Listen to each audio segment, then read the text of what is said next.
தேவனுடைய சோத்திரம் உண்டாக.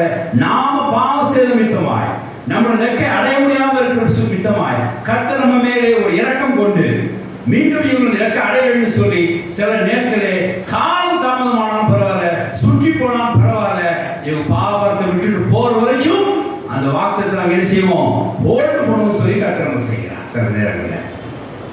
ஆனால் கர்த்தர் திட்டம் என்ன? அந்த வாக்குத்தத்தை அடையிறதுதான். அதுக்கு பாவபாரம் நம்மளுடைய இருக்கிறபடியா கர்த்தர் சுற்றி போக பண்ணுகிறார்.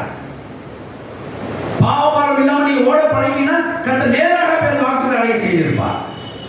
ஆனா பாவபாரத்தோட ஒரு அவிசுவாசங்கிற பாவபாரத்தோட இருந்த விதமாய் அங்கே இஸ்ரவேல் ஜனங்களை கர்த்தர் சுற்றி போக பண்ணினா ஒரு பாதுகாப்புமாய்.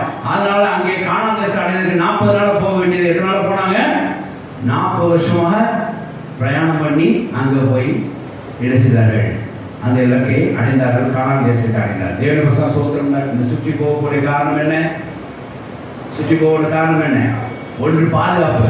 எதுக்காக பாதுகாப்பு? மறுபடியும் பாவம் பண்றதுக்கு பின்னாடி திரும்பி ஓடுற ஒரு பாதுகாப்பு.